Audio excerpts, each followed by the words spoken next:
고요한 묵상의 시간에 오신 여러분을 주님의 이름으로 환영합니다. 바쁜 일상 속에서 잠시 멈추어 영혼의 쉼을 얻는 이 시간이 우리 모두에게 큰 위로와 힘이 되기를 소망합니다. 오늘 말씀을 나누기 전 잠시 여러분께 부탁의 말씀을 드립니다. 만약 오늘 이 이야기가 누군가에게 힘이 되고 빛이 될 것이라 생각되신다면 주저하지 마시고 이 영상을 나누어 주십시오. 하나님의 은혜를 전하는 가장 아름다운 방법이 될 것입니다. 또한 저희 채널을 구독하시면 매일의 삶에 영감을 주는 말씀의 여정을 놓치지 않고 함께 하실 수 있습니다. 이 귀한 사역에 동참해 주시는 모든 분들의 삶에 하나님의 크신 축복이 함께하기를 간절히 기도합니다. 오늘 우리가 함께 떠날 말씀의 여정은 구약 성경의 스가랴서 2장입니다. 스가랴서는 절망의 한가운데서 피어나는 희망의 메시지를 담고 있습니다. 이 책은 총 8개의 환상을 통해 당시 이스라엘 백성들이 처한 암울한 현실 너머에 있는 하나님의 위대한 계획을 보여줍니다. 먼저 스가랴서가 쓰여진 시대적 배경을 이해하는 것이 중요합니다. 때는 바벨론에서의 70년 포로 생활을 마치고 이스라엘 백성들이 고향 예루살렘으로 돌아온 직후입니다. 그들은 하나님의 약속을 믿고 큰 기대를 품고 돌아왔습니다. 하지만 그들을 맞이한 것은 영광스러운 회복이 아닌 처참하게 무너진 현실이었습니다. 솔로몬의 화려했던 성전은 흔적만 남았고 예루살렘 성벽은 잿더미가 되어 있었습니다. 성전 재건 공사는 주변 민족들의 방해로 16년이나 중단된 상태였습니다. 백성들의 마음속에는 희망 대신 절망과 무력감이 깊게 자리 잡고 있었습니다. 아마 이 막막함은 전쟁의 폐허 속에서 나라를 다시 일으켜 세워야 했던 우리 할아버지, 할머니 세대가 느꼈을 감정과도 비슷할 것입니다. 어디에서도 하나님의 임재를 느낄 수 없었고 회복의 약속은 멀게만 느껴졌습니다. 바로 이런 영적 암흑기에 하나님께서는 선지자 스가랴를 통해 말씀하십니다. 스가랴서는 크게 두 부분으로 나뉩니다. 한 장부터 8장까지는 8개의 환상을 통해 인간의 눈에는 보이지 않는 하나님의 시선과 그분의 신실한 계획을 보여줍니다. 육신의 눈으로는 절망뿐이지만 믿음의 눈을 뜨면 반드시 회복될 소망이 있음을 선포하는 것입니다. 그리고 9장부터 14장까지는 장차 이 땅에 완성될 하나님 나라의 영광스러운 미래를 예언합니다. 결국 스가랴서는 영적인 눈이 어두워져 소망을 잃어버린 백성들에게 믿음의 시력을 회복시켜주는 책이라 할 수 있습니다. 오늘 본문인 2장은 그 8개의 환상 중 3번째에 해당합니다. 이 환상들은 마치 한 그루의 나무가 서서히 자라나듯 점진적으로 확장되는 하나님 나라의 모습을 보여줍니다. 속도는 더딜지 몰라도 결코 멈추지 않고 겉보기에는 미미해 보여도 믿음의 눈으로 보면 분명히 자라나고 있는 하나님의 역사를 증언하는 것입니다. 첫 번째 환상은 여러 색깔의 말을 탄 자들이 온 땅을 순찰하는 모습이었습니다. 이는 세상이 거대한 페르시아 제국의 통치 아래 평온해 보이지만 이제는 하나님께서 친히 일하실 때 이스라엘을 회복하실 시간이 되었음을 알리는 신호였습니다. 두 번째 환상은 4개의 뿔과 4명의 대장장이의 환상이었습니다. 4뿔은 이스라엘을 짓밟고 흩어버렸던 세상의 권세들을 상징합니다. 그리고 4명의 대장장이는 그 뿔들을 꺾고 심판할 자들로 바로 무너진 성전을 다시 세우는 예배자들을 의미했습니다. 즉, 예배의 회복이야말로 이스라엘을 다시 일으킬 가장 강력한 무기라는 메시지였습니다. 그리고 마침내 오늘 우리가 살펴볼 3번째 환상이 펼쳐집니다. 한 사람이 손에 측량줄을 들고 나타납니다. 그는 폐허가 된 예루살렘의 너비와 길이를 재어 인간의 계획과 힘으로 성을 다시 세우려 합니다. 상식적이고 당연한 시도입니다. 하지만 바로 그때 하나님께서는 그의 계획을 멈추시고 상상을 초월하는 비전을 보여주십니다. 하나님께서는 말씀하십니다. 새로 세워질 예루살렘에는 성곽, 즉 성벽이 없을 것이다. 왜냐하면 그 안에 사람과 가축이 너무 많아져서 도저히 성벽으로 둘러쌀 수 없을 만큼 크게 번성할 것이기 때문이다. 그리고 가장 중요한 약속을 하십니다. 내가 친히 그 사방에서 불로 둘러싼 성곽이 되며 그 가운데에서 영광이 되리라. 사랑하는 성도 여러분, 이것이 무엇을 의미할까요? 참된 보호와 안전은 우리 눈에 보이는 견고한 성벽이나 울타리에서 오는 것이 아니라는 것입니다. 우리의 진정한 안전은 오직 살아계신 하나님의 임재 그 자체에 있습니다. 하나님께서 친히 우리를 위한 불성곽이 되어주시겠다고 약속하십니다. 성경에서 불은 종종 하나님의 거룩한 임재를 상징합니다. 이스라엘 백성이 40년 광야 생활을 할 때 밤에는 불기둥으로 그들을 지키고 인도하셨던 것을 기억해 보십시오. 그 어떤 맹수나 적군도 감히 하나님의 불기둥에 가까이 오지 못했습니다. 바로 그 하나님께서 내가 너희의 성벽이 되어주겠다. 내가 직접 너희를 지켜주겠다 라고 선포하시는 것입니다. 이 말씀은 오늘을 살아가는 우리에게 깊은 질문을 던집니다. 여러분은 인생의 안전을 어디에 두고 계십니까? 통장에 찍힌 숫자에, 은퇴 후를 위해 쌓아둔 자금에, 아니면 견고해 보이는 세상의 시스템에 의지하고 계십니까? 오늘 말씀을 통해 눈에 보이지 않지만 영원히 우리를 지키시는 하나님을 향한 믿음을 다시 한번 굳게 붙드시기를 바랍니다. 우리의 참된 보호는 하나님의 임재 안에 거하며 그분의 통치 아래 살아갈 때 시작됩니다. 오늘 본문은 크게 세 부분으로 나누어 더 깊이 살펴볼 수 있습니다. 첫째는 측량주를 잡은 자의 환상, 둘째는 여전히 이방 땅의 포로로 남아있는 자들을 향한 부르심, 셋째는 예루살렘의 완전한 회복에 대한 약속입니다. 먼저 1절부터 5절은 측량주를 든 자의 환상입니다. 스가랴가 본 한 사람은 건축에 사용하는 측량주를 손에 들고 있었습니다. 이는 성전 재건이 준비되었다는 희망적인 신호였습니다. 스가랴가 어디로 가느냐? 묻자 그는 예루살렘을 측량하여 그 너비와 길이를 재려고 간다고 답합니다. 무너진 성을 다시 세우려는 지극히 인간적이고 합리적인 계획입니다. 그러나 3절에서 또 다른 천사가 등장하며 분위기는 완전히 반전됩니다. 하나님께서 계획하신 미래는 인간의 상상을 뛰어넘는 것이었기 때문입니다. 천사는 측량주를 든 이에게 전합니다. 예루살렘은 성벽 없는 성읍이 될 것이다. 당시 상황에서 성벽 없이 산다는 것은 스스로를 무방비 상태로 내놓는 것과 같았습니다. 이해할 수 없는 말이었습니다. 하지만 하나님께서는 그들의 생각을 뛰어넘어 일하십니다. 하나님 나라에는 인위적인 경계가 필요 없습니다. 오히려 성벽이 없다는 것은 하나님의 나라가 경계 없이 무한히 확장될 것이라는 놀라운 약속이었습니다. 그리고 5절에서 그 이유를 밝히십니다.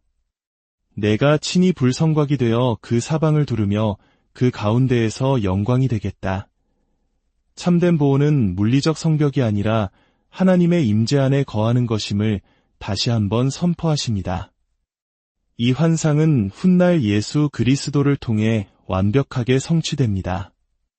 예수님은 스스로를 나는 양의 문이다 라고 말씀하시며 그분을 통해서만 참된 안식과 풍요를 누릴 수 있음을 가르쳐 주셨습니다. 또한 요한복음 한 장은 말씀이 육신이 되어 우리 가운데 거하시매라고 증언합니다. 예수 그리스도의 말씀이 내 안에 머물 때 그 말씀이 나의 가장 견고한 성벽이 되어주는 것입니다. 하나님과 동행하는 삶, 그것이야말로 가장 안전한 삶입니다. 두 번째 부분인 6절부터 9절은 아직 바벨론에 남아 흩어져 있는 자들을 향한 하나님의 간절한 부르심입니다. 하나님은 너희는 북방 땅에서 도피하라 고 명령하십니다. 여기서 북방 땅은 역사적으로 바벨론을 가리킵니다. 그곳에 안주하고 있는 포로들에게 그곳에서 나오라, 도망하라, 예루살렘으로 돌아오라고 촉구하시는 것입니다. 왜냐하면 이제 심판의 시간은 끝났고 회복의 시간이 시작되었기 때문입니다. 이것은 단순한 제안이 아니라 구원과 회복으로의 초청입니다.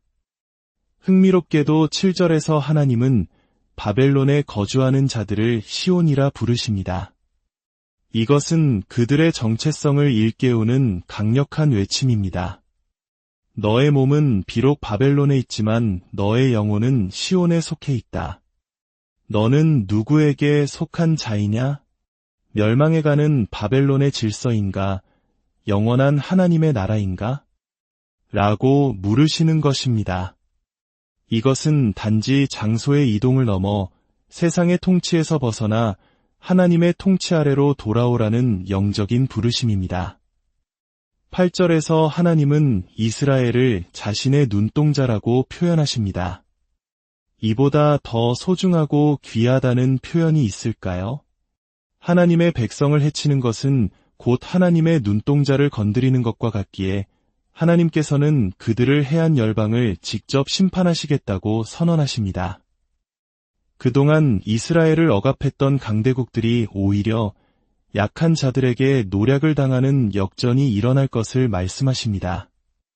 이 모든 일은 스가랴를 통해 선포된 이 메시지가 바로 하나님 자신에게서 온 것임을 모든 사람이 알게 하기 위함입니다. 이 부르심에 순종하는 길은 결코 쉽지 않았습니다.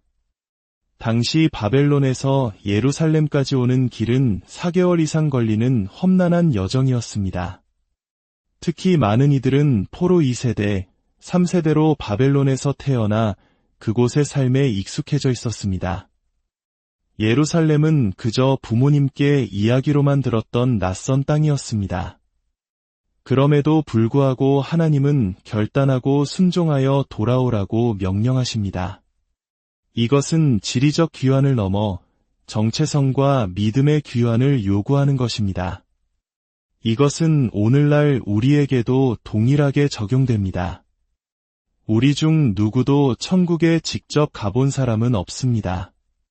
그러나 우리는 말씀을 통해 그리고 예수 그리스도의 통치를 통해 이미 시작된 하나님 나라를 믿음으로 받아들이고 살아가는 자들입니다. 우리는 이 땅을 살아가는 동안 매일같이 세상의 방식에서 돌이켜 하나님 나라의 방식으로 살아가는 순례의 여정을 걷고 있습니다. 세 번째 부분인 10절부터 13절은 예루살렘의 회복을 최종적으로 선언하는 기쁨의 찬가입니다. 하나님은 노래하고 기뻐하라. 내가 와서 너희 가운데 머물 것임이라고 약속하십니다.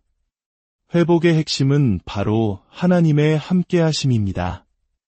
더 나아가 11절에서는 그날에 많은 이방 나라들이 하나님께로 돌아와 그분의 백성이 될 것이라고 말씀하십니다. 하나님의 나라는 이스라엘이라는 민족적 경계를 넘어 온 열방을 품는 열린 나라입니다. 그리고 13절은 모든 피조물을 향한 엄숙한 명령으로 끝을 맺습니다. 모든 육체가 여호와 앞에서 잠잠할 것은 여호와께서 그의 거룩한 처소에서 일어나심이니라. 하나님께서 친히 행동을 시작하셨으니 인간의 모든 의심과 불평, 계획을 멈추고 오직 그분의 일하심을 신뢰하며 잠잠히 기다리라는 것입니다. 사랑하는 여러분, 오늘 스가랴 2장의 메시지는 명확합니다. 우리의 참된 성벽은 무엇입니까? 하나님은 왜 성벽 없는 도시의 환상을 보여주셨을까요? 그것은 하나님의 나라가 닫힌 나라가 아니라 온 세상을 향해 열려 있고 끊임없이 확장되는 나라이기 때문입니다. 그 확장은 두 가지 방향으로 이루어집니다. 첫째, 예수 그리스도를 구주로 영접하고 그분의 통치를 받아들이는 사람들을 통해 이 땅에 하나님 나라는 넓어집니다. 우리의 삶으로 복음을 전하는 증인들과 제자들을 통해 하나님 나라는 퍼져나갑니다. 둘째, 우리 개인의 삶 안에서도 하나님 나라는 자라납니다. 하나님의 통치는 단순히 교회 안에서만 이루어지는 것이 아닙니다. 우리가 스마트폰을 사용하는 시간, 가족과 나누는 대화, 돈을 벌고 쓰는 모든 방식 속에서 하나님 나라의 가치가 자리 잡아야 합니다. 하나님 나라의 유일한 성벽은 바로 하나님의 임재입니다. 말씀이 육신이 되어 우리 가운데 오셨던 예수님은 지금도 성령을 통해 말씀으로 우리 안에 거하십니다. 우리가 그 말씀 안에 머물고 그 말씀이 우리 안에 거할 때 주님께서 친히 우리의 견고한 불성곽이 되어주십니다. 그것이 가장 안전하고 평안한 삶입니다. 혹시 여전히 세상이 주는 숫자와 안정감 속에서 불안한 평안을 찾고 계십니까? 눈에 보이지 않지만 결코 무너지지 않는 하나님의 임재 안에서 참된 평안을 누리시기를 축복합니다. 오늘 하루도 말씀의 다스림 안에 여러분의 삶을 온전히 내어드리십시오. 그때 참된 평안과 안식이 여러분의 삶에 가득하게 될 것입니다. 함께 기도하겠습니다. 우리의 참된 성벽과 안식이 되시는 하나님 아버지를 찬양합니다. 불성곽처럼 우리의 삶을 둘러싸고 지켜주시니 감사드립니다. 말씀이 되어 우리 안에 거하시는 예수님 앞에 우리의 삶의 중심을 내어드립니다. 세상이 주는 불안과 두려움이 아닌 주님의 임재 안에서 참된 평안을 누리게 하여 주옵소서. 우리 안을 말씀으로 다스려 주시고 우리의 생각과 말과 행동 모든 영역이 주님의 통치 아래 놓이게 하옵소서. 오늘도 말씀에 순종하며 하나님 나라가 우리 삶에 더욱 확장되게 하소서. 참된 안식과 쉼을 주시는 예수 그리스도의 이름으로 기도드립니다. 고요한 묵상의 시간에 오신 여러분을 주님의 이름으로 환영합니다. 바쁜 일상 속에서 잠시 멈추어 영혼의 쉼을 얻는 이 시간이 우리 모두에게 큰 위로와 힘이 되기를 소망합니다. 오늘 말씀을 나누기 전 잠시 여러분께 부탁의 말씀을 드립니다. 만약 오늘 이 이야기가 누군가에게 힘이 되고 빛이 될 것이라 생각되신다면 주저하지 마시고 이 영상을 나누어 주십시오. 하나님의 은혜를 전하는 가장 아름다운 방법이 될 것입니다.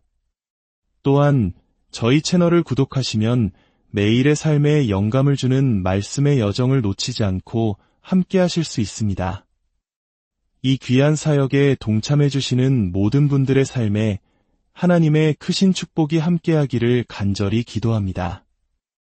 오늘 우리가 함께 떠날 말씀의 여정은 구약 성경의 스가랴서 2장입니다.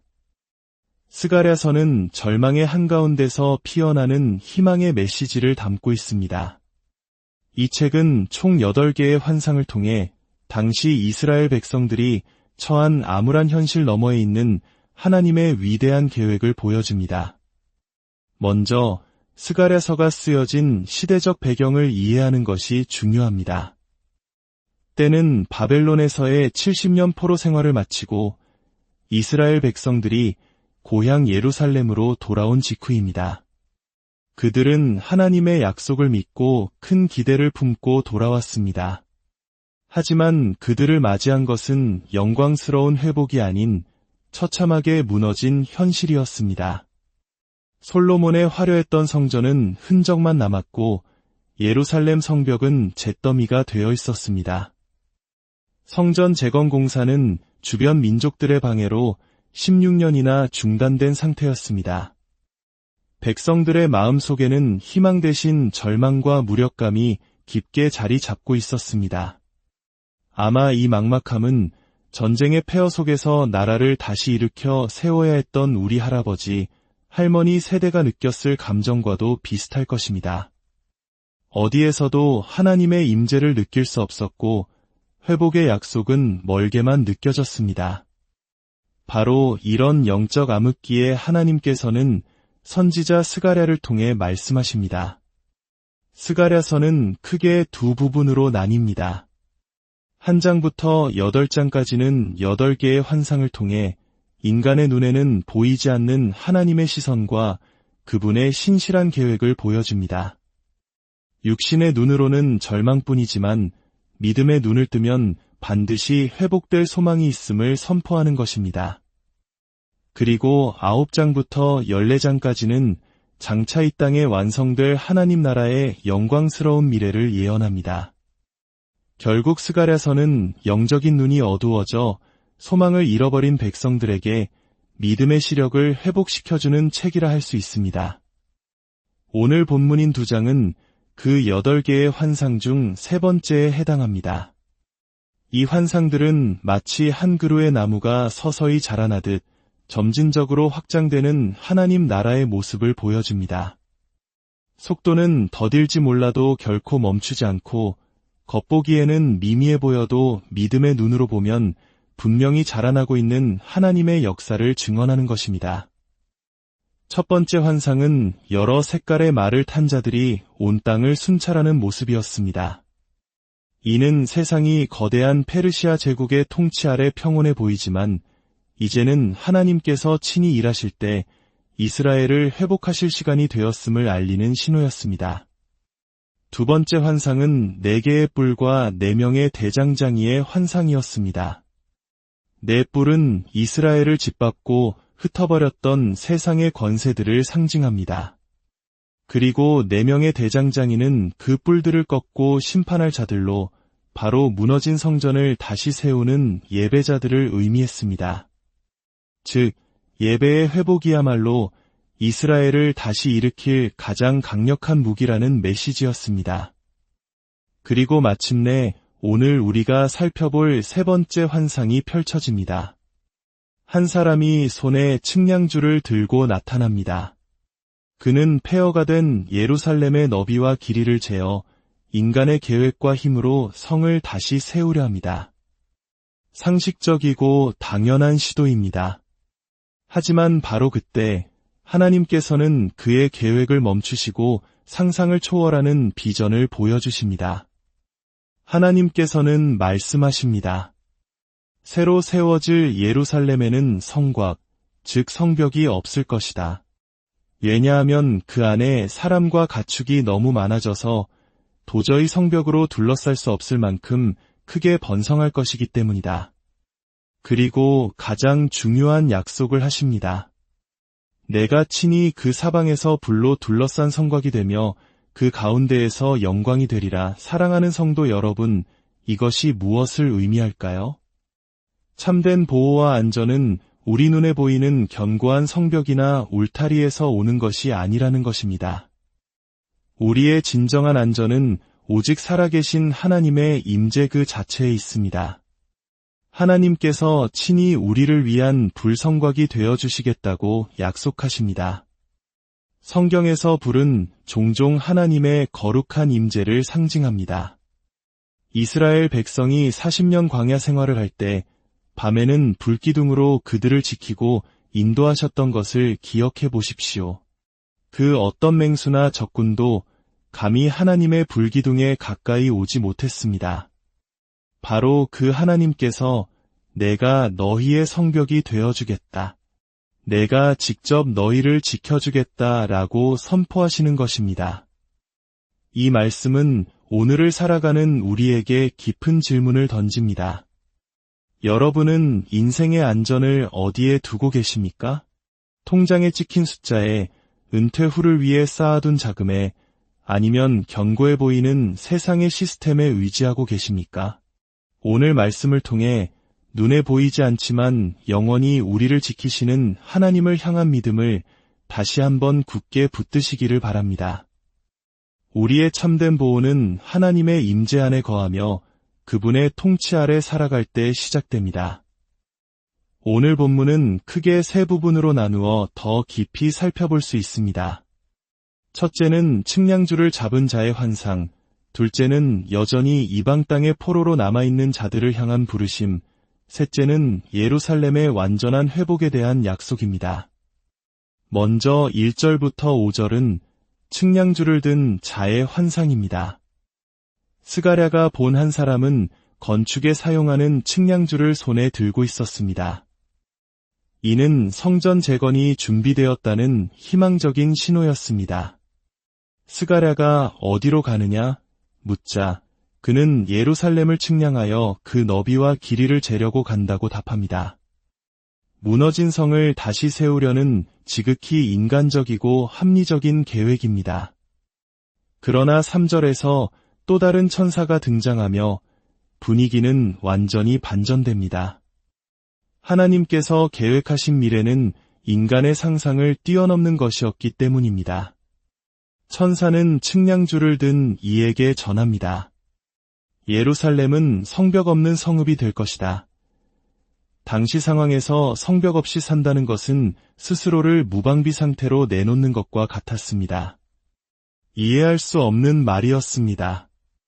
하지만 하나님께서는 그들의 생각을 뛰어넘어 일하십니다. 하나님 나라에는 인위적인 경계가 필요 없습니다. 오히려 성벽이 없다는 것은 하나님의 나라가 경계 없이 무한히 확장될 것이라는 놀라운 약속이었습니다. 그리고 5절에서 그 이유를 밝히십니다. 내가 친히 불성곽이 되어 그 사방을 두르며 그 가운데에서 영광이 되겠다. 참된 보호는 물리적 성벽이 아니라 하나님의 임재 안에 거하는 것임을 다시 한번 선포하십니다. 이 환상은 훗날 예수 그리스도를 통해 완벽하게 성취됩니다. 예수님은 스스로를 나는 양의 문이다 라고 말씀하시며 그분을 통해서만 참된 안식과 풍요를 누릴 수 있음을 가르쳐 주셨습니다.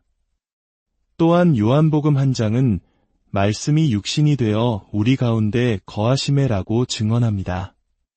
예수 그리스도의 말씀이 내 안에 머물 때 그 말씀이 나의 가장 견고한 성벽이 되어주는 것입니다. 하나님과 동행하는 삶, 그것이야말로 가장 안전한 삶입니다. 두 번째 부분인 6절부터 9절은 아직 바벨론에 남아 흩어져 있는 자들을 향한 하나님의 간절한 부르심입니다. 하나님은 너희는 북방 땅에서 도피하라 고 명령하십니다.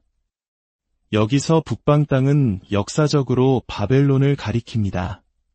그곳에 안주하고 있는 포로들에게 그곳에서 나오라, 도망하라, 예루살렘으로 돌아오라고 촉구하시는 것입니다.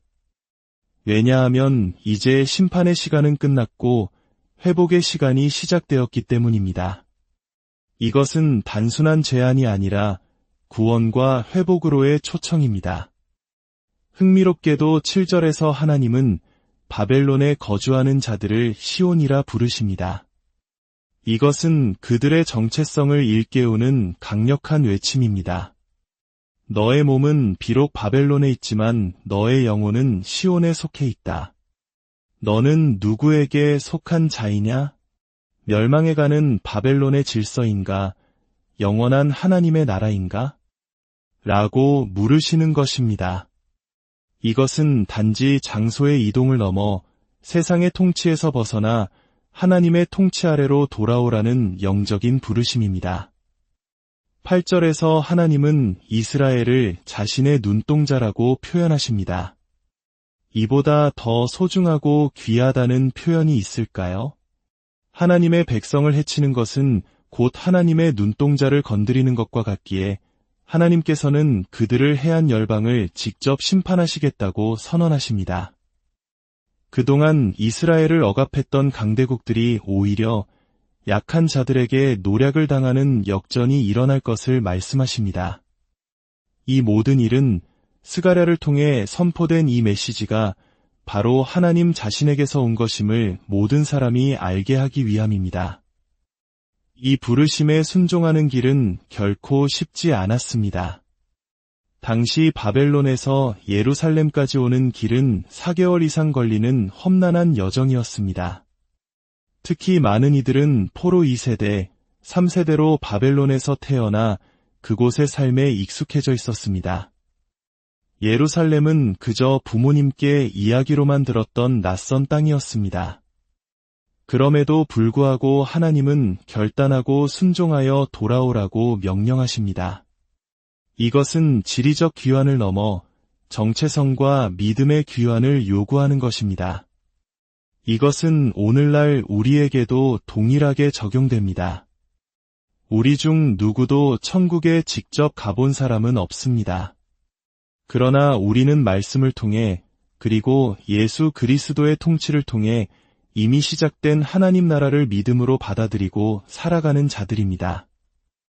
우리는 이 땅을 살아가는 동안 매일같이 세상의 방식에서 돌이켜 하나님 나라의 방식으로 살아가는 순례의 여정을 걷고 있습니다.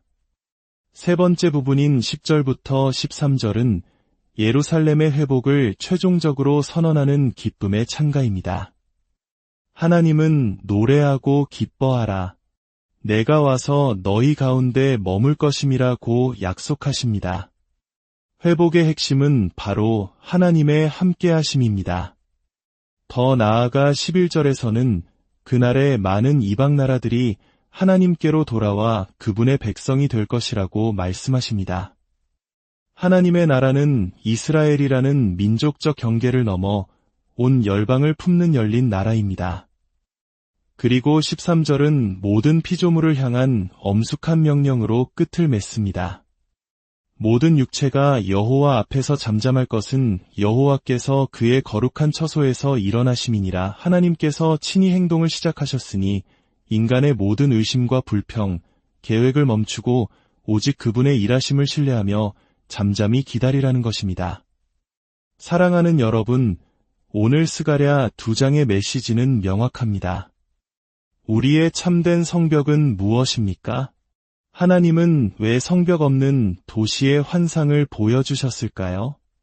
그것은 하나님의 나라가 닫힌 나라가 아니라 온 세상을 향해 열려 있고 끊임없이 확장되는 나라이기 때문입니다. 그 확장은 두 가지 방향으로 이루어집니다.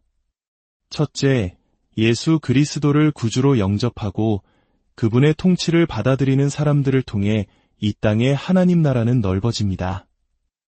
우리의 삶으로 복음을 전하는 증인들과 제자들을 통해 하나님 나라는 퍼져나갑니다.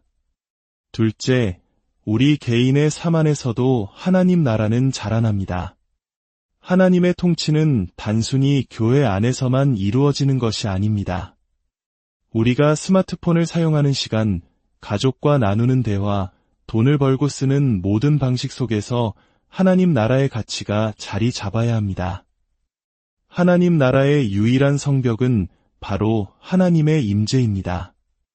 말씀이 육신이 되어 우리 가운데 오셨던 예수님은 지금도 성령을 통해 말씀으로 우리 안에 거하십니다. 우리가 그 말씀 안에 머물고 그 말씀이 우리 안에 거할 때 주님께서 친히 우리의 견고한 불성곽이 되어주십니다. 그것이 가장 안전하고 평안한 삶입니다.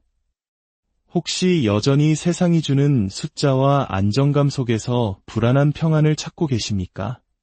눈에 보이지 않지만 결코 무너지지 않는 하나님의 임재 안에서 참된 평안을 누리시기를 축복합니다. 오늘 하루도 말씀의 다스림 안에 여러분의 삶을 온전히 내어드리십시오. 그때 참된 평안과 안식이 여러분의 삶에 가득하게 될 것입니다. 함께 기도하겠습니다. 우리의 참된 성벽과 안식이 되시는 하나님 아버지를 찬양합니다. 불성곽처럼 우리의 삶을 둘러싸고 지켜주시니 감사드립니다. 말씀이 되어 우리 안에 거하시는 예수님 앞에 우리의 삶의 중심을 내어드립니다. 세상이 주는 불안과 두려움이 아닌 주님의 임재 안에서 참된 평안을 누리게 하여 주옵소서. 우리 안을 말씀으로 다스려 주시고 우리의 생각과 말과 행동 모든 영역이 주님의 통치 아래 놓이게 하옵소서. 오늘도 말씀에 순종하며 하나님 나라가 우리 삶에 더욱 확장되게 하소서. 참된 안식과 쉼을 주시는 예수 그리스도의 이름으로 기도드립니다. 고요한 묵상의 시간에 오신 여러분을 주님의 이름으로 환영합니다. 바쁜 일상 속에서 잠시 멈추어 영혼의 쉼을 얻는 이 시간이 우리 모두에게 큰 위로와 힘이 되기를 소망합니다. 오늘 말씀을 나누기 전 잠시 여러분께 부탁의 말씀을 드립니다. 만약 오늘 이 이야기가 누군가에게 힘이 되고 빛이 될 것이라 생각되신다면 주저하지 마시고 이 영상을 나누어 주십시오. 하나님의 은혜를 전하는 가장 아름다운 방법이 될 것입니다. 또한 저희 채널을 구독하시면 매일의 삶에 영감을 주는 말씀의 여정을 놓치지 않고 함께 하실 수 있습니다. 이 귀한 사역에 동참해 주시는 모든 분들의 삶에 하나님의 크신 축복이 함께하기를 간절히 기도합니다. 오늘 우리가 함께 떠날 말씀의 여정은 구약 성경의 스가랴서 2장입니다. 스가랴서는 절망의 한가운데서 피어나는 희망의 메시지를 담고 있습니다. 이 책은 총 8개의 환상을 통해 당시 이스라엘 백성들이 처한 암울한 현실 너머에 있는 하나님의 위대한 계획을 보여줍니다. 먼저 스가랴서가 쓰여진 시대적 배경을 이해하는 것이 중요합니다. 때는 바벨론에서의 70년 포로 생활을 마치고 이스라엘 백성들이 고향 예루살렘으로 돌아온 직후입니다. 그들은 하나님의 약속을 믿고 큰 기대를 품고 돌아왔습니다. 하지만 그들을 맞이한 것은 영광스러운 회복이 아닌 처참하게 무너진 현실이었습니다. 솔로몬의 화려했던 성전은 흔적만 남았고 예루살렘 성벽은 잿더미가 되어 있었습니다. 성전 재건 공사는 주변 민족들의 방해로 16년이나 중단된 상태였습니다. 백성들의 마음속에는 희망 대신 절망과 무력감이 깊게 자리 잡고 있었습니다. 아마 이 막막함은 전쟁의 폐허 속에서 나라를 다시 일으켜 세워야 했던 우리 할아버지, 할머니 세대가 느꼈을 감정과도 비슷할 것입니다. 어디에서도 하나님의 임재를 느낄 수 없었고 회복의 약속은 멀게만 느껴졌습니다. 바로 이런 영적 암흑기에 하나님께서는 선지자 스가랴를 통해 말씀하십니다. 스가랴서는 크게 두 부분으로 나뉩니다. 한 장부터 8장까지는 8개의 환상을 통해 인간의 눈에는 보이지 않는 하나님의 시선과 그분의 신실한 계획을 보여줍니다. 육신의 눈으로는 절망뿐이지만 믿음의 눈을 뜨면 반드시 회복될 소망이 있음을 선포하는 것입니다. 그리고 9장부터 14장까지는 장차 이 땅에 완성될 하나님 나라의 영광스러운 미래를 예언합니다. 결국 스가랴서는 영적인 눈이 어두워져 소망을 잃어버린 백성들에게 믿음의 시력을 회복시켜주는 책이라 할 수 있습니다. 오늘 본문인 2장은 그 8개의 환상 중 3번째에 해당합니다. 이 환상들은 마치 한 그루의 나무가 서서히 자라나듯 점진적으로 확장되는 하나님 나라의 모습을 보여줍니다. 속도는 더딜지 몰라도 결코 멈추지 않고 겉보기에는 미미해 보여도 믿음의 눈으로 보면 분명히 자라나고 있는 하나님의 역사를 증언하는 것입니다. 첫 번째 환상은 여러 색깔의 말을 탄 자들이 온 땅을 순찰하는 모습이었습니다. 이는 세상이 거대한 페르시아 제국의 통치 아래 평온해 보이지만 이제는 하나님께서 친히 일하실 때 이스라엘을 회복하실 시간이 되었음을 알리는 신호였습니다. 두 번째 환상은 4개의 뿔과 4명의 대장장이의 환상이었습니다. 4뿔은 이스라엘을 짓밟고 흩어버렸던 세상의 권세들을 상징합니다. 그리고 4명의 대장장이는 그 뿔들을 꺾고 심판할 자들로 바로 무너진 성전을 다시 세우는 예배자들을 의미했습니다. 즉, 예배의 회복이야말로 이스라엘을 다시 일으킬 가장 강력한 무기라는 메시지였습니다. 그리고 마침내 오늘 우리가 살펴볼 3번째 환상이 펼쳐집니다. 한 사람이 손에 측량줄을 들고 나타납니다. 그는 폐허가 된 예루살렘의 너비와 길이를 재어 인간의 계획과 힘으로 성을 다시 세우려 합니다. 상식적이고 당연한 시도입니다. 하지만 바로 그때 하나님께서는 그의 계획을 멈추시고 상상을 초월하는 비전을 보여주십니다. 하나님께서는 말씀하십니다. 새로 세워질 예루살렘에는 성곽, 즉 성벽이 없을 것이다. 왜냐하면 그 안에 사람과 가축이 너무 많아져서 도저히 성벽으로 둘러쌀 수 없을 만큼 크게 번성할 것이기 때문이다. 그리고 가장 중요한 약속을 하십니다. 내가 친히 그 사방에서 불로 둘러싼 성곽이 되며 그 가운데에서 영광이 되리라. 사랑하는 성도 여러분, 이것이 무엇을 의미할까요? 참된 보호와 안전은 우리 눈에 보이는 견고한 성벽이나 울타리에서 오는 것이 아니라는 것입니다. 우리의 진정한 안전은 오직 살아계신 하나님의 임재 그 자체에 있습니다. 하나님께서 친히 우리를 위한 불성곽이 되어주시겠다고 약속하십니다. 성경에서 불은 종종 하나님의 거룩한 임재를 상징합니다. 이스라엘 백성이 40년 광야 생활을 할 때 밤에는 불기둥으로 그들을 지키고 인도하셨던 것을 기억해 보십시오. 그 어떤 맹수나 적군도 감히 하나님의 불기둥에 가까이 오지 못했습니다. 바로 그 하나님께서 내가 너희의 성벽이 되어주겠다. 내가 직접 너희를 지켜주겠다라고 선포하시는 것입니다. 이 말씀은 오늘을 살아가는 우리에게 깊은 질문을 던집니다. 여러분은 인생의 안전을 어디에 두고 계십니까? 통장에 찍힌 숫자에, 은퇴 후를 위해 쌓아둔 자금에, 아니면 견고해 보이는 세상의 시스템에 의지하고 계십니까? 오늘 말씀을 통해 눈에 보이지 않지만 영원히 우리를 지키시는 하나님을 향한 믿음을 다시 한번 굳게 붙드시기를 바랍니다. 우리의 참된 보호는 하나님의 임재 안에 거하며 그분의 통치 아래 살아갈 때 시작됩니다. 오늘 본문은 크게 세 부분으로 나누어 더 깊이 살펴볼 수 있습니다. 첫째는 측량줄을 잡은 자의 환상, 둘째는 여전히 이방 땅의 포로로 남아있는 자들을 향한 부르심, 셋째는 예루살렘의 완전한 회복에 대한 약속입니다. 먼저 1절부터 5절은 측량줄을 든 자의 환상입니다. 스가랴가 본 한 사람은 건축에 사용하는 측량줄을 손에 들고 있었습니다. 이는 성전 재건이 준비되었다는 희망적인 신호였습니다. 스가랴가 어디로 가느냐 묻자 그는 예루살렘을 측량하여 그 너비와 길이를 재려고 간다고 답합니다. 무너진 성을 다시 세우려는 지극히 인간적이고 합리적인 계획입니다. 그러나 3절에서 또 다른 천사가 등장하며 분위기는 완전히 반전됩니다. 하나님께서 계획하신 미래는 인간의 상상을 뛰어넘는 것이었기 때문입니다.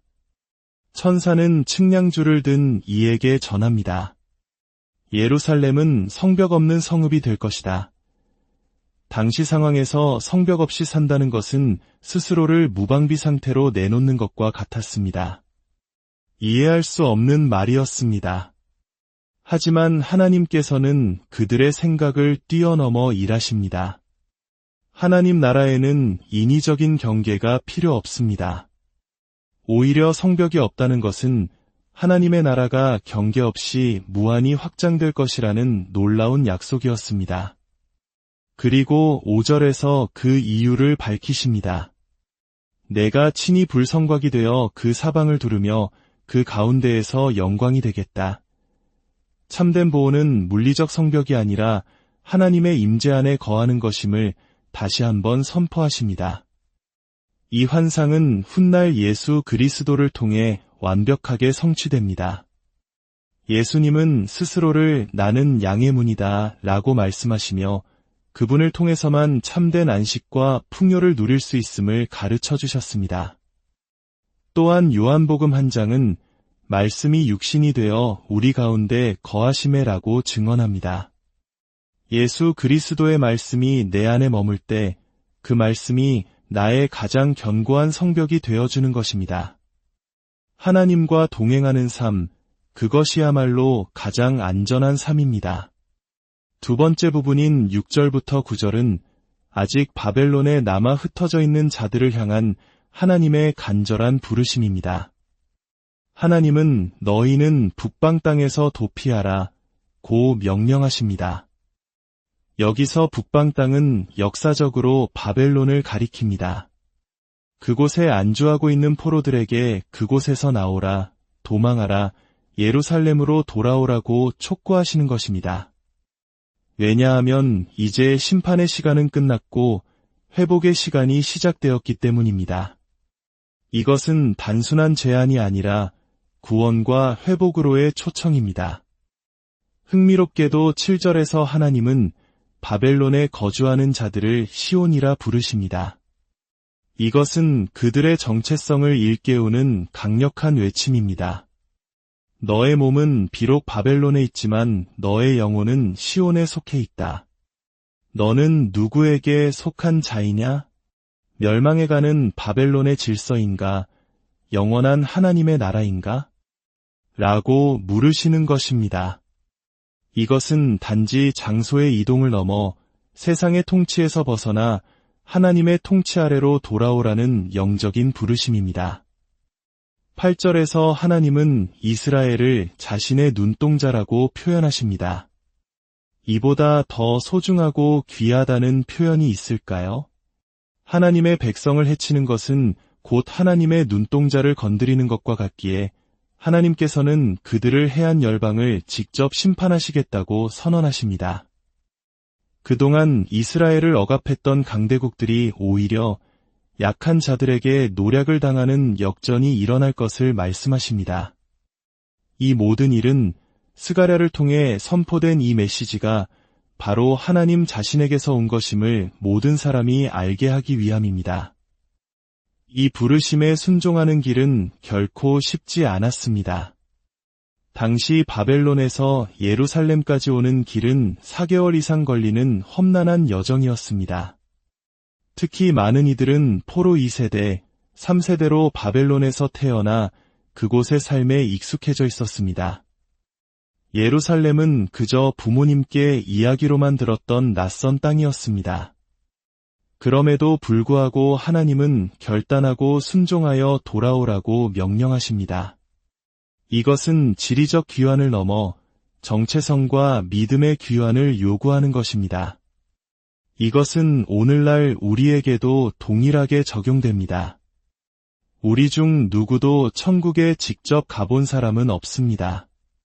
그러나 우리는 말씀을 통해 그리고 예수 그리스도의 통치를 통해 이미 시작된 하나님 나라를 믿음으로 받아들이고 살아가는 자들입니다.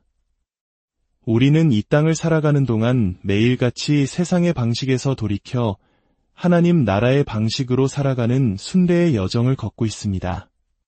세 번째 부분인 10절부터 13절은 예루살렘의 회복을 최종적으로 선언하는 기쁨의 찬가입니다. 하나님은 노래하고 기뻐하라. 내가 와서 너희 가운데 머물 것임이라고 약속하십니다. 회복의 핵심은 바로 하나님의 함께하심입니다.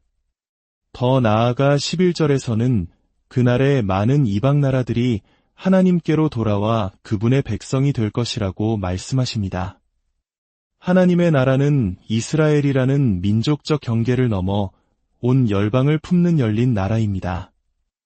그리고 13절은 모든 피조물을 향한 엄숙한 명령으로 끝을 맺습니다. 모든 육체가 여호와 앞에서 잠잠할 것은 여호와께서 그의 거룩한 처소에서 일어나심이니라. 하나님께서 친히 행동을 시작하셨으니 인간의 모든 의심과 불평, 계획을 멈추고 오직 그분의 일하심을 신뢰하며 잠잠히 기다리라는 것입니다. 사랑하는 여러분, 오늘 스가랴 2장의 메시지는 명확합니다. 우리의 참된 성벽은 무엇입니까?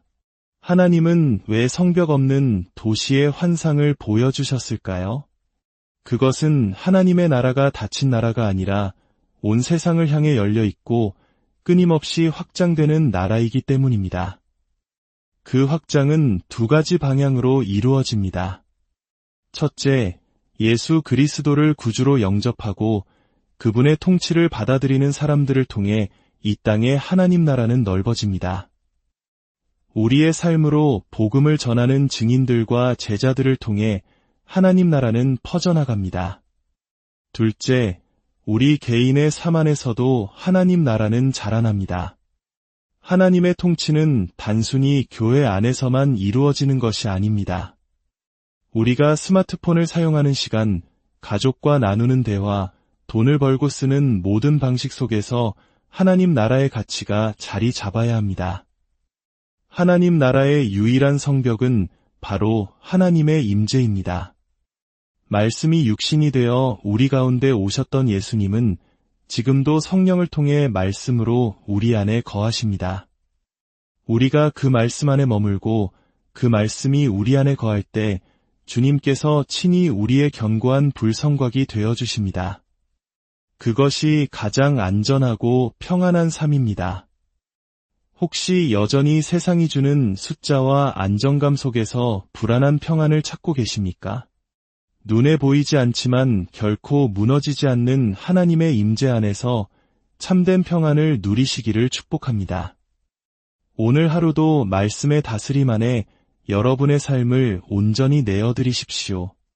그때 참된 평안과 안식이 여러분의 삶에 가득하게 될 것입니다. 함께 기도하겠습니다. 우리의 참된 성벽과 안식이 되시는 하나님 아버지를 찬양합니다. 불성곽처럼 우리의 삶을 둘러싸고 지켜주시니 감사드립니다.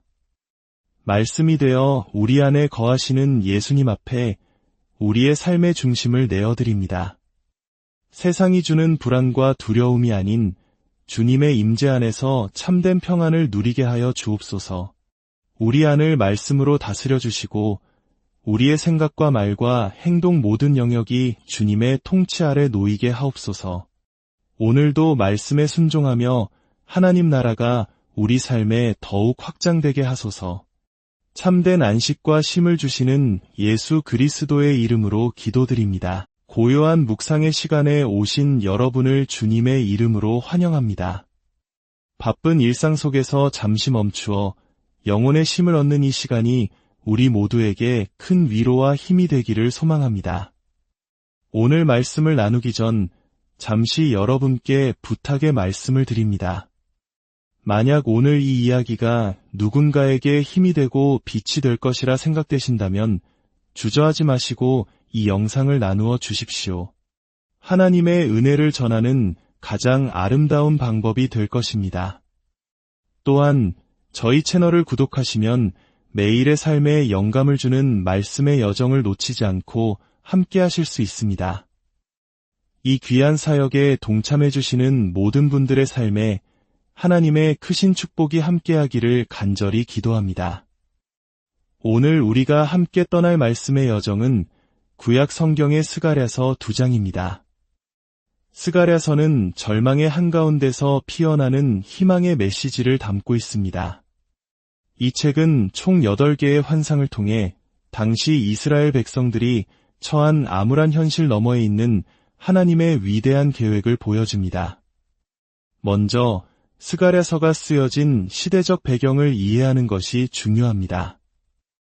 때는 바벨론에서의 70년 포로 생활을 마치고 이스라엘 백성들이 고향 예루살렘으로 돌아온 직후입니다. 그들은 하나님의 약속을 믿고 큰 기대를 품고 돌아왔습니다. 하지만 그들을 맞이한 것은 영광스러운 회복이 아닌 처참하게 무너진 현실이었습니다. 솔로몬의 화려했던 성전은 흔적만 남았고 예루살렘 성벽은 잿더미가 되어 있었습니다. 성전 재건 공사는 주변 민족들의 방해로 16년이나 중단된 상태였습니다. 백성들의 마음속에는 희망 대신 절망과 무력감이 깊게 자리 잡고 있었습니다. 아마 이 막막함은 전쟁의 폐허 속에서 나라를 다시 일으켜 세워야 했던 우리 할아버지, 할머니 세대가 느꼈을 감정과도 비슷할 것입니다. 어디에서도 하나님의 임재를 느낄 수 없었고 회복의 약속은 멀게만 느껴졌습니다.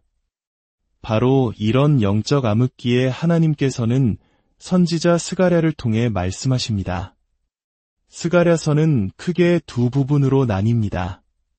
한 장부터 8장까지는 8개의 환상을 통해 인간의 눈에는 보이지 않는 하나님의 시선과 그분의 신실한 계획을 보여줍니다. 육신의 눈으로는 절망뿐이지만 믿음의 눈을 뜨면 반드시 회복될 소망이 있음을 선포하는 것입니다. 그리고 9장부터 14장까지는 장차 이 땅에 완성될 하나님 나라의 영광스러운 미래를 예언합니다. 결국 스가랴서는 영적인 눈이 어두워져 소망을 잃어버린 백성들에게 믿음의 시력을 회복시켜주는 책이라 할 수 있습니다. 오늘 본문인 2장은 그 8개의 환상 중 3번째에 해당합니다. 이 환상들은 마치 한 그루의 나무가 서서히 자라나듯 점진적으로 확장되는 하나님 나라의 모습을 보여줍니다. 속도는 더딜지 몰라도 결코 멈추지 않고 겉보기에는 미미해 보여도 믿음의 눈으로 보면 분명히 자라나고 있는 하나님의 역사를 증언하는 것입니다. 첫 번째 환상은 여러 색깔의 말을 탄 자들이 온 땅을 순찰하는 모습이었습니다. 이는 세상이 거대한 페르시아 제국의 통치 아래 평온해 보이지만 이제는 하나님께서 친히 일하실 때 이스라엘을 회복하실 시간이 되었음을 알리는 신호였습니다. 두 번째 환상은 4개의 뿔과 4명의 대장장이의 환상이었습니다. 4뿔은 이스라엘을 짓밟고 흩어버렸던 세상의 권세들을 상징합니다. 그리고 4명의 대장장이는 그 뿔들을 꺾고 심판할 자들로 바로 무너진 성전을 다시 세우는 예배자들을 의미했습니다. 즉, 예배의 회복이야말로 이스라엘을 다시 일으킬 가장 강력한 무기라는 메시지였습니다. 그리고 마침내 오늘 우리가 살펴볼 3번째 환상이 펼쳐집니다. 한 사람이 손에 측량줄을 들고 나타납니다. 그는 폐허가 된 예루살렘의 너비와 길이를 재어 인간의 계획과 힘으로 성을 다시 세우려 합니다. 상식적이고 당연한 시도입니다. 하지만 바로 그때 하나님께서는 그의 계획을 멈추시고 상상을 초월하는 비전을 보여주십니다. 하나님께서는 말씀하십니다. 새로 세워질 예루살렘에는 성곽, 즉 성벽이 없을 것이다. 왜냐하면 그 안에 사람과 가축이 너무 많아져서 도저히 성벽으로 둘러쌀 수 없을 만큼 크게 번성할 것이기 때문이다. 그리고 가장 중요한 약속을 하십니다. 내가 친히 그 사방에서 불로 둘러싼 성곽이 되며 그 가운데에서 영광이 되리라. 사랑하는 성도 여러분, 이것이 무엇을 의미할까요? 참된 보호와 안전은 우리 눈에 보이는 견고한 성벽이나 울타리에서 오는 것이 아니라는 것입니다. 우리의 진정한 안전은 오직 살아계신 하나님의 임재 그 자체에 있습니다. 하나님께서 친히 우리를 위한 불성곽이 되어주시겠다고 약속하십니다.